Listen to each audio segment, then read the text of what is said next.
matinale se poursuit sur la Sen TV, première télévision urbaine du Sénégal. Rebonjour à vous tous, c'est parti pour le journal litige foncier. Des populations résidentes dans les villages de Ndoukhouran et Yen réclament leur terrain sur un site de 42 hectares. Parmi ces résidents, 45 parmi ces résidents ont brandi des documents qui, selon eux, avaient été signés par les autorités municipales donc de Yen. Elles s'en lavent les mains et demandent à ces derniers de s'adresser à l'État du Sénégal qui a attribué ce site à des promoteurs. Charméti Diantek, reportage. 45 résidents des villages de Ndoukoura et Yen réclament la propriété d'un site situé dans leur localité, un site de 42 hectares. Les douks sont déjà attribués à un promoteur. Monsieur le maire Goxis a voulu prendre nos terres. Cette terre nous appartient. Il appartient à la population de Yen et de Ndoukoura, la population de Djaraou. Nous voulons qu'il nous rende nos terres parce qu'il a pris 14 hectares et il l'a vendu à un propriétaire qui dit que c'est un espace immobilier. Nous sommes tous prêts à mourir pour prendre nos terres encore parce qu'il veut nous imposer qu'il est le maire et il a le droit de faire tout ce qu'il veut. Mise à l'index dans cette affaire, les autorités municipales de Yen rejettent ces allégations. Elles renvoient ces personnes à l'État, qui seront elles à donner ces terres. L'État a écrit, l'État a demandé 300 hectares. Le maire a répondu en disant que nous n'avons pas 300 hectares. C'est ainsi que nous avons fait une levée de 45 hectares que nous avons délibéré au nom de l'État. Il a nommé des promoteurs. À chacun, il a donné une superficie. Après, l'État a envoyé ces gens-là pour que nous leur fassions une délibération. Nous ne sommes pour rien. Nous ne savons même pas à quelle personne l'État a donné une parcelle ou une autre. La commune de Yen enregistre de plus en plus des litiges fonciers du genre. Elle partage avec les autres communes du département de Rufisque la pression sans réserve des promoteurs immobiliers. Charméti Diantek, nous parlons politique avec le Parti socialiste qui s'élargit avec l'arrivée de nouveaux militants. Il s'agit d'anciens responsables libéraux du département de Vélingara qui ont rejoint le camp des socialistes et ont été présentés hier dans l'après-midi au sortir de leur rencontre avec le secrétaire général du parti Ousmane Tanordja. Ici, les précisions de Bédiba, président du conseil départemental de Vélingara. Ce qui nous a motivés, ce qui nous a convaincus, c'est l'approche et la démarche que le président du conseil départemental a empruntée pour développer le département de Vélingara. Voilà la principale motivation. Et nous nous disions, peu importe le parti dans lequel il est. Il nous a dit qu'il est au Parti socialiste. Nous avons dit que nous allons vous retrouver là-bas pour une question de cohésion, pour éviter un conflit d'intérêts. Parce que nous ne pouvons pas être au Parti démocratique sénégalais. Il est au Parti socialiste. Quelqu'un d'autre est à l'AFP. Nous disons que nous allons travailler ensemble. À un certain moment, il se pourrait qu'il se trouve qu'on soit confronté à des positionnements de partis. Pour éviter cela, vous savez que le département de Vélingara a beaucoup payé de pots cassés par rapport à des positionnements politiques. Et nous voulons mettre fin à cela. Nous avons dit, unifions-nous, travaillons dans une seule dynamique pour que nous soyons unis, forts et qu'on évite vraiment la division et vraiment qu'on conçions une famille et que nous parlions de la même émission de voix et que nous travaillons ensemble pour le développement du département de Vélingara. Le taux d'abstention qui a marqué le référendum du 20 mars dernier peut être diversement expliqué selon le député Abdoulaye Makhtar Diop. Il estime que plusieurs Sénégalais n'ont pas voté à ce référendum. C'est peut-être parce qu'ils ne pouvaient pas à cause d'une raison ou d'une autre. Abdoulaye Makhtar Diop, qui a reçu les journalistes chez lui hier, a aussi fait savoir qu'il comptait introduire un projet de loi à l'Assemblée nationale pour rendre le vote obligatoire au Sénégal. Ici, ces propos recueillis par Oumra Elibas. Les uns ont dit que l'abstention était un vote contre le président. Moi, je connais 10 personnes qui n'ont pas voté parce qu'ils étaient malades. Ils sont abstenus. Je connais des Sénégalais qui étaient en voyage, qui n'ont pas voté, ils sont abstenus. C'est vous dire simplement qu'il faut décrypter l'abstention. Il ne faut pas faire dire à l'abstention ce qu'il ne dit pas, ce qu'elle ne dit pas. Première chose. La deuxième chose, au Sénégal, l'abstention n'est pas un vote. La proposition que je veux faire en tant que député par rapport au combat contre l'abstentionnisme est une proposition extrêmement dure, mais il faut qu'au Sénégal, si les partis pensent qu'ils sont maîtres de l'électorat, qu'on rende le vote obligatoire, Il y a des pays où le vote est obligatoire. Abdoulaye Makhtar Diop s'exprimait en marge de la rencontre organisée dans le cadre des préparatifs du festival Mémoire des peintres et villages de Dakar en avril. Un festival placé sous le signe du centenaire de la Médina avec comme thème communauté lébou et autorités religieuses du Sénégal.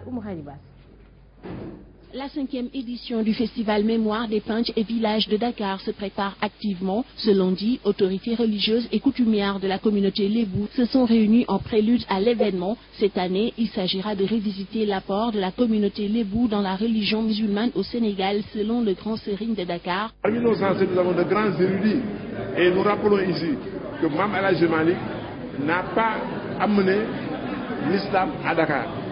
C'est la tariqa qu'il y a installée. Mame Cheikh Ahmadou Bamba y a installé la tariqa mouride.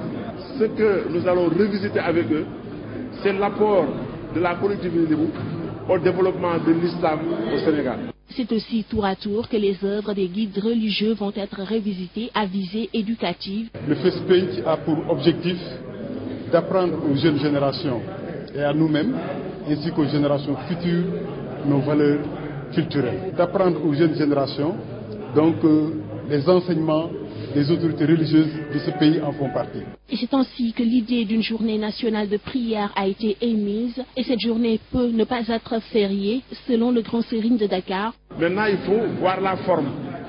Quelle forme prendre?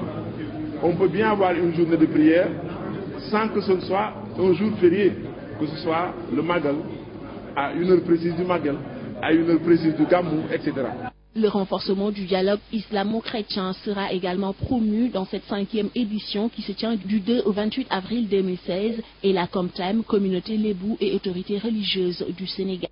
8 ans après l'affaissement de sa grande mosquée, Mbour peine toujours à reconstruire l'édifice. 6 ans après le démarrage des travaux, on est toujours à 50% des grosses œuvres du rez-de-chaussée. Ainsi, l'association Solidarité Mbouroise, créée il y a 5 ans, décide de venir en appoint au comité de gestion. C'est pourquoi l'association appelle tous les Mbourois le 3 avril prochain pour une randonnée pédestre devant la grande mosquée avec comme slogan un Mbourois, un sac de ciment. Ici, les précisions de Fodé d'Enfant, le président de l'association, ici avec Pabdié. La mosquée de Mbour, qui s'est affaissée depuis 2008. Et les travaux ont démarré en 2010. Mais on s'aperçoit qu'il y a eu des difficultés dans l'exécution. D'abord, les moyens n'ont pas suivi. Nous, on s'est dit en tant qu'association, on s'est dit pourquoi pas une randonnée pédestre qui peut mobiliser toute la population mbouroise et réfléchir à un slogan qui peut être fédérateur. Et on n'a pas trouvé mieux que de dire ensemble, reconstruisons notre grande mosquée, un Mbourois, un sac de ciment. Et on se rend compte que les gens sont en train de bouger dans le sens voulu. Ce qui est souhaité, c'est qu'au-delà de la ville de Mbour, tout le département se mobilise pour le 3 avril devant la grande mosquée. Et chaque Mbourois apporte sa participation, ne serait-ce symbolique. Un sac, ceux qui peuvent amener un sac de ciment à la main, ceux qui ont 1 tonne ou 10 tonnes vont venir. Et ceux qui ont du fer, du béton, parce que pour construire, on n'a pas besoin uniquement de ciment. Comme on appelle toute la population.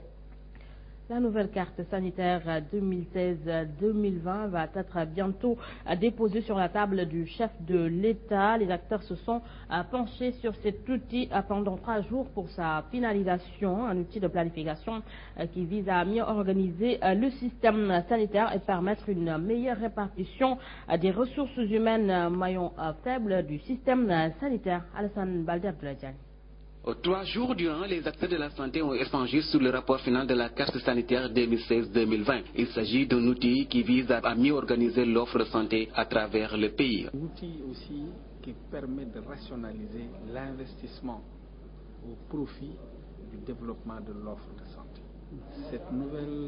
Cette carte révisée va prendre en compte une particularité, c'est-à-dire la connexion du système avec les cadres de santé. C'est la nouveauté majeure. Pour le directeur du ministère de la Santé, il faut des infrastructures et des équipements adaptés aux besoins des populations où qu'elles se trouvent. Ces capacités, elles sont faibles. Il faut les développer.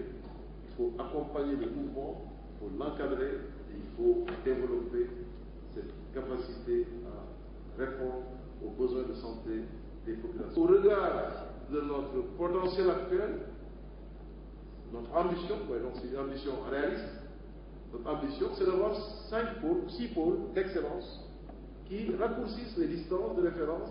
On n'a plus besoin d'aller jusqu'à Dakar pour régler les problèmes. À l'issue des travaux, le comité se donne 2 semaines pour finaliser le rapport en vue de le déposer sur la table des autorités pour que les décrets d'application et arrêtés ministériels soient pris afin que son application puisse être effective pour le seul intérêt des populations en matière d'accessibilité des soins de qualité et à moindre coût.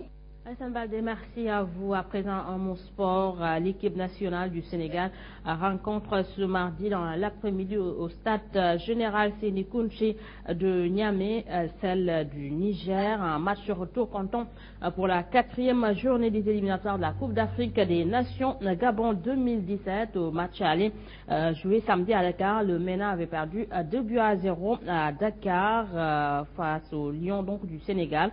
Et le Sénégal, à l'UCC plutôt, doit à présent ménager son équipe pour remporter ce match. Après la rencontre de ce samedi, l'UCC doit ménager ses troupes pour permettre aux joueurs de récupérer des efforts de la 3e journée des éliminatoires de la CAN 2017 avant la phase retour prévue ce mardi à Niamey. Ce qu'il faudrait, c'est non seulement de s'entraîner à des températures fraîches, mais également de ne pas en tout cas recommander qu'ils fassent des entraînements intensifs. La récupération doit être de mise à 90%. En dehors de la récupération, les joueurs doivent s'hydrater obligatoirement selon le spécialiste. Faire des conseils, en tout cas exiger aux joueurs qui puissent avant, pendant et après le match, en tout cas boire au maximum. D'autres précautions doivent être respectées par la sélection nationale A du Sénégal, composée essentiellement de joueurs évoluant dans le championnat européen. Que nous devons gérer ces efforts en premier mi-temps. C'est sûr que ce sera en premier mi-temps que ça va être beaucoup plus chaud. Donc de pouvoir gérer donc, ces efforts-là et donc de pouvoir en tout cas faire le match, surtout le grand match en deuxième. Des conditions qui vont permettre aux Lions de juguler l'élément le plus hostile, la canicule, avant de braver une autre énigme, l'état de la pelouse du stade général Séni Kountché de Niamey et le public qui va pousser son équipe vers la victoire après le faux pas concédé à Dakar. Merci à vous. Sur International à Madagascar, il y a 69 ans jour pour jour, le 29 mars 1947 marquait le début de l'insurrection malgache face à l'armée coloniale française. Des milliers de morts et les historiens sont divisés sur les chiffres. Et ce mardi 29 mars auront lieu à Madagascar différentes commémorations de cette période tragique de l'histoire malgache. Voilà, messieurs, dames, c'est ici que se referme ce journal à vous tous. Merci d'avoir suivi. L'info continue sur la première télévision urbaine du Sénégal, 7h30. Mamba Ndiaye et Ahmed Edera vous retrouvent. C'est pour la revue des titres en Wolof, 7h45. C'est le journal.